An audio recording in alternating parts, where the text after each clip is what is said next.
وَإِلَيْهِ تُرْجَعُونَ، اور بھائی تم سارے کے سارے اسی ذات کی طرف لوٹائے جاؤ گے،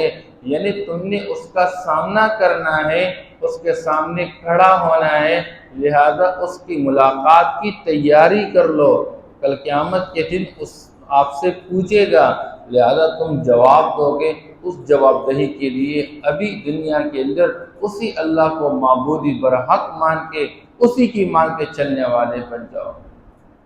یہ وہ نظریہ ہے قرآن کا، انسان کے لیے عمل کو آسان بناتا ہے۔ لوگ کہتے ہیں نماز پڑھنا مشکل ہے، اور قرآن کہتا ہے وَإِنَّهَا لَكَبِيرَةٌ إِلَّا عَلَى الْخَاشِعِينَ، نماز بہت مشکل ہے، بہت بھاری ہے، وَإِنَّهَا لَكَبِيرَةٌ